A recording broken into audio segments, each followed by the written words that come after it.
An old saying, money makes the world go round. Coming up next, we have Dr. Xin Ma, Managing Director at Asia Platform Carbon Neutrality Ventures at Total, to share with us how Total is making strategic investments to drive towards this future of carbon neutrality. Welcome, Dr. Sin. Thank you for taking time to join us today. Hello, good afternoon, Raimi. It's a great pleasure to be here. Good afternoon. Now, we know that, of course, the world cannot continue as we have been over the last few decades. And so everyone is talking about carbon neutrality right now. Could you share a bit more with us about how Total is trying to drive towards that carbon neutral future? Specifically, what are some of the exciting areas that you have been investing in actively? Yeah, excellent. I think probably just quickly, the world is going through some energy transition. This is not new for us. We have witnessed the energy transition during the first industrial revolution when the coal has surpassed wood as a major energy mix. And then we also went through the second energy transition when oil and gas and surpassed coal as a major energy mix. And now we are really in a very historical moment of witness the third energy transition. And I think we all know this is like very positive momentum from the government, from the public, and from corporates on the climate and how to address the climate challenge. So we all know that there's 50 billion tons of greenhouse gas emission in the air every year, and we need to really get them to zero by 2050 in order to avoid the climate disaster. So this is really very much the setting of where we are. And just to give a sense of proportion, energy plays such an important role in this whole picture. The whole picture, energy is accounting for 80% of all the carbon emission in the whole picture. So it's critical that we make sure there will be a very good and successful energy transition in order to addressing this challenge. But this is not the whole picture. At the same time, I think we have to put in our mind, there are still more than 700 million people has no access to energy. And we are still going to adding 2 billion populations from here to 2050 when we need to get carbon zero. So all this is mixed together, and it's the context of what we are doing, the energy sector are committed to do. So probably coming to the details of the energy transition, I think what we are going to see is more and more renewables getting on board, and different type of renewables, wind, solar, biofuel. We need more green hydrogen, and also to make the system more stable, we need to have more storage to really overcounting the intermittency of the renewable energy. At the same time, we need digital tools to make sure the system is more solid and stable. And at the consumer side, we need to make sure the energy consumption is more efficient, and to make sure that we have a big transition of the electrification of the mobility. I know that's a lot of information. I pass to you. I'm happy to share more. That's a great overview. Thank you so much, Dr. Sin. Now, if I hear you right, there seems to be a lot of things happening at different stages. You mentioned that there's this group who already have access to energy, and you're trying to move them towards lower emissions, cleaner forms of energy. You also mentioned another group that don't even have regular access to energy, and they almost have to leapfrog, right? Kind of accessing energy that is now clean. How do you make that happen at a cost effective and a systems level for these different groups of people at different stages? It's such an excellent question. What we witness is different from many years ago when we still see important figures denying climate change. I think now we see a very positive energy all over the world, and the kind of relative consensus, people acknowledging the human activity and the relationship of this with the climate. And we see that a lot of important public figures are using their role to really kind of showcasing how can we dropping the carbon intensity. And we see government and institutions working together, and we see corporates announcing their part of the commitment to trying to get there. So basically, we have a clear goal of where we want to go, but the pathway, how do we get there, is a challenge. I think you have really posed a very, very good question. So the challenge of that is each countries are different. They probably have different cost of energy, different mix of energy. So we see probably Norway are very lucky with a lot of hydro. So they are like already 100% renewable energy. We see Denmark can use a lot of biofuels and biogas. And there's a lot of countries in the Middle East that can really rely on their rich solar energy. And some other countries have a lot of redundancy of the energy, so renewable energy. So they can use those curtailed energy to produce green hydrogen. So we really see this has to be looked at a country by country, community by community basis. And we have to be rational in terms of policy.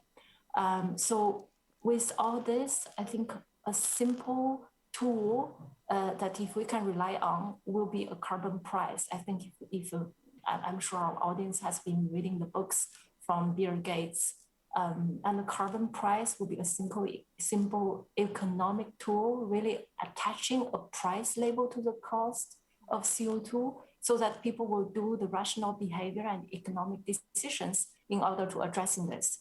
But we have to acknowledge that, you know, having a price on CO2 can be politically unfavorable. So very often we have to do some other makeshift techniques. For example, we can go to where the technology works the best and the cost of reducing this CO2 are the best.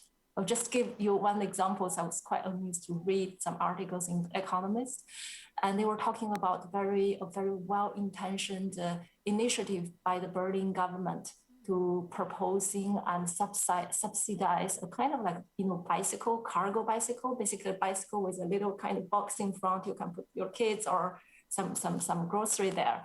So they are really well-intentioned to subsidizing this, and you see a lot of people, young people, having this on the street.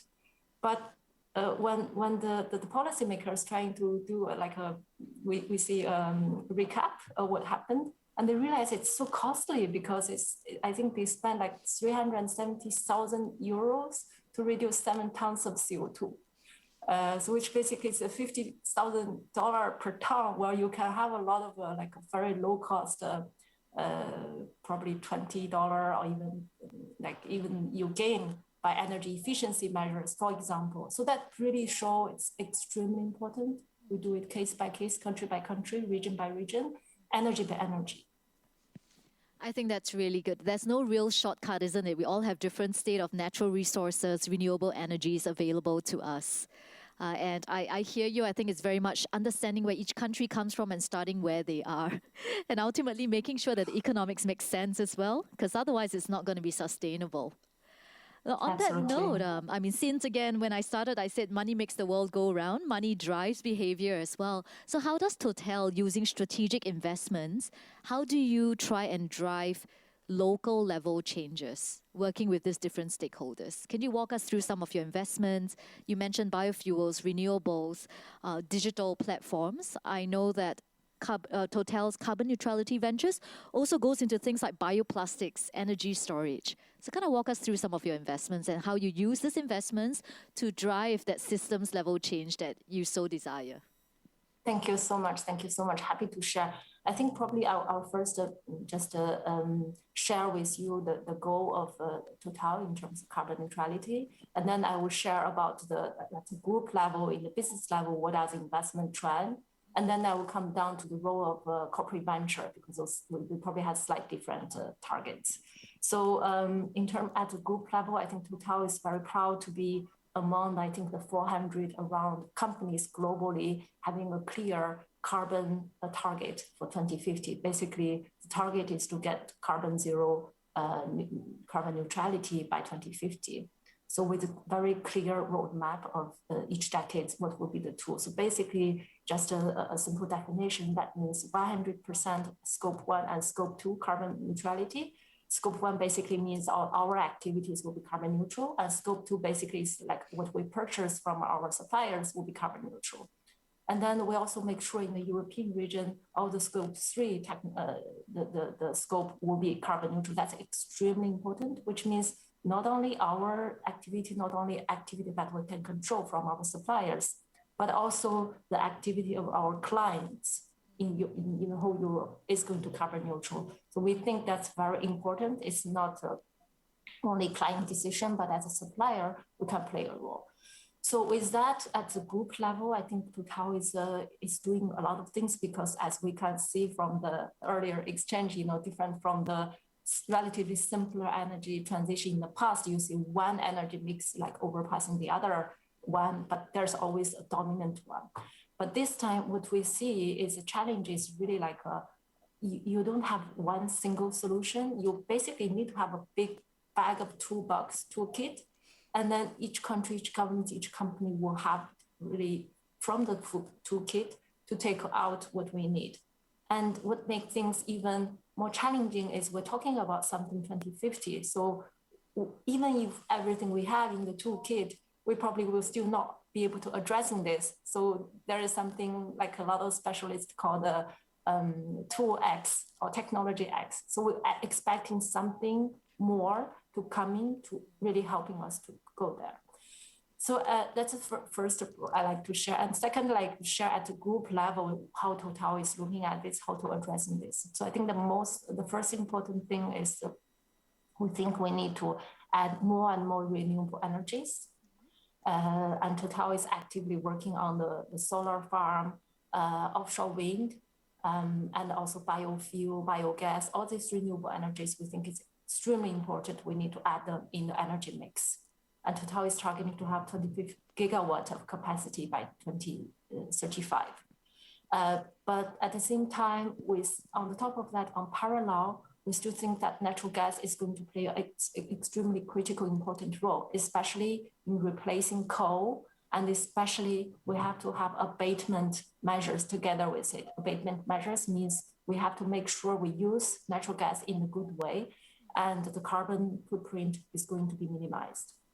And on top of that, we think it's very important to have energy storage, because I think we know that with more renewable energy being on the grid, they are less kind of controllable, they are less forecastable, and wind and the sun, we cannot control them. It's weather can control them. So we call it intermittency. With that, we need more energy storage to stabilize the system. At the same time, Total is putting a lot of effort in the hydrogen, because we think hydrogen is really going to play an extremely important role in the energy mix.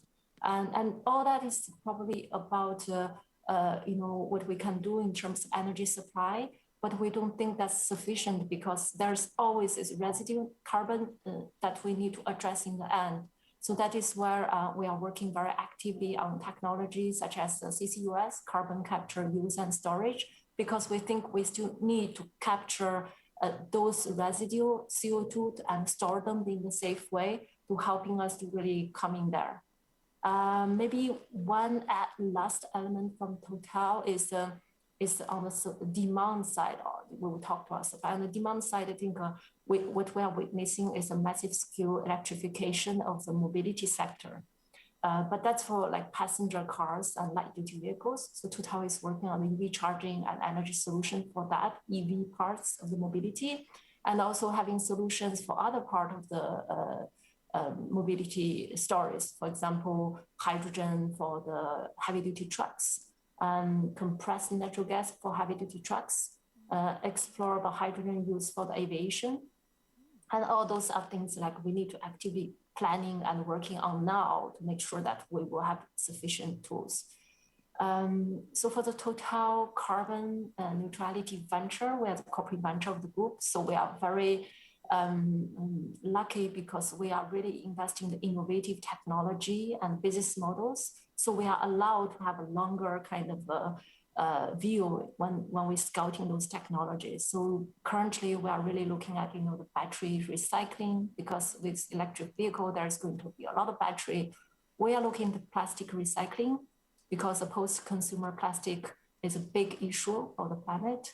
And we are looking at like digital tools tracking and trading the CO2. And we're looking at, I know this today, a lot of our audience are interested in mobility. So we look at all sorts of mobility solutions, EV charging, battery swap for four-wheelers, for two-wheelers. We're looking at for all the mobility service, ride-hailing, ride-sharing, the carpooling, the vehicle sharing, and most importantly, the energy solution, for example, battery as a service or solid state batteries, make sure that electric vehicles will be safer and cost efficiently.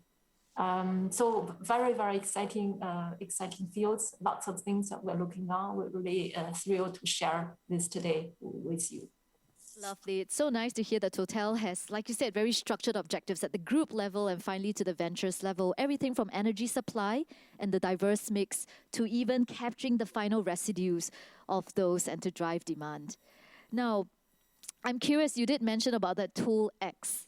What is that Tool X that you hope would really expedite the adoption of this mix, this energy transition into phase 3?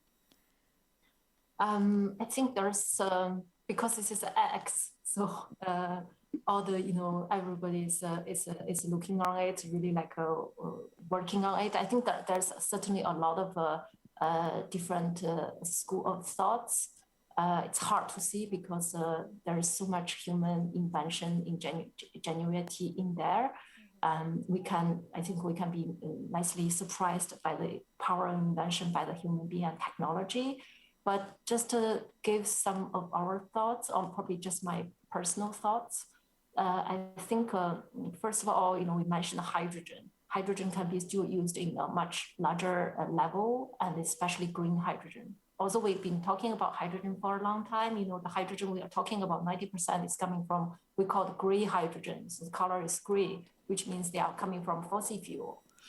So I think there will be some good technology be developed in better electrolyze technology to produce low-cost green hydrogen. So that will be one of the game changers, because if we're capable of producing low-cost green hydrogen from the renewable energies, that can really change the game.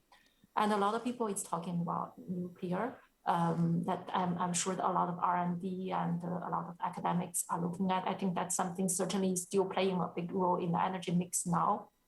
It's interesting to know whether new technology, for example, small scale nuclear power, would that play an important role. But what is not to forget is when we talk about energy, we also talking about very heavy capex, facilities, equipment, pipes. But let's not talk about, we're in the stage of digitalization and the AI and big data, all these revolutionary changes.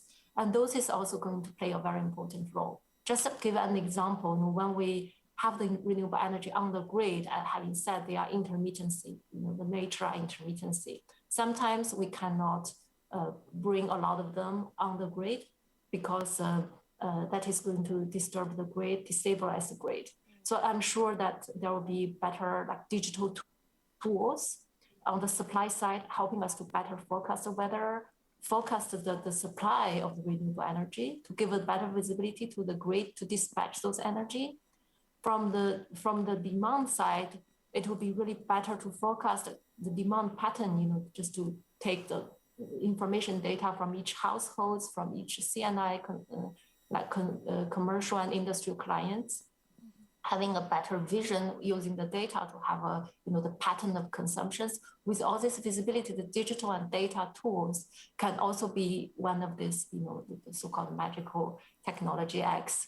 Not forget about the technologies such as direct carbon capture on the air. So basically directly we capture the CO2 from the air to reducing the CO2. Lovely. So if I hear you, that there are shades of gray and finally shades of green. So there are ways that we can do to make even current clean energies even cleaner, and not to forget working on the consumption demand patterns forecast. I want to get to a question by Daniel. You did just mention carbon capture. His question is, what's the main technology Total is banging on to capture carbon in order to become carbon neutral? And are you planning to participate in a Prize X 100 million prize competition? Thank you so much, Daniel. Yeah, thank you so much, Daniel. It's a great question. I think I've said I think Total is trying so many things. First, we are working on the CCUS, carbon capture and usage and storage. That's like we use different solvent to capture the carbon at a place, for example, that it can be a power plant or a petrochemical facilities. We absorb them and we capture them, and then we transport them in the pipeline, and we store them in a geographic structure that is suitable for this kind of storage. as we see, we think our industry is very proud to have a lot of very great kind of process engineer, chemical engineer, and they can have a great role to make sure this kind of technology of CCUS can have a cost-effective way. At the same time, I think we are also working on the natural-based solutions because even the natural way from the nature are so powerful and remarkable. The trees are the wonderful means of absorbing the CO2. So Total is investing 100 million per year in forestry and agriculture means to naturally lock the CO2. On top of that, I think from venture side, we'll look at plastic recycling using recycled plastic to reducing the virgin kind of fossil plastic. We have this 30% goal for 2030. And maybe just to share something we are looking at the frontier is we are also at venture level looking at opportunities such as alternate protein. I think Singapore is a wonderful place hosting a lot of startups that is exploring this solution of alternate protein for food for the humans and animal feed. And those can also play an important role to reducing the CO2. Thank you so much, Dr. Xin. I wish we had more time. Again, I learned a lot from you today. And do check out Total's Carbon Neutrality Ventures. With that, thank you so much, Dr. Xin, again. It was a great chat. Great pleasure to be here. Thank you.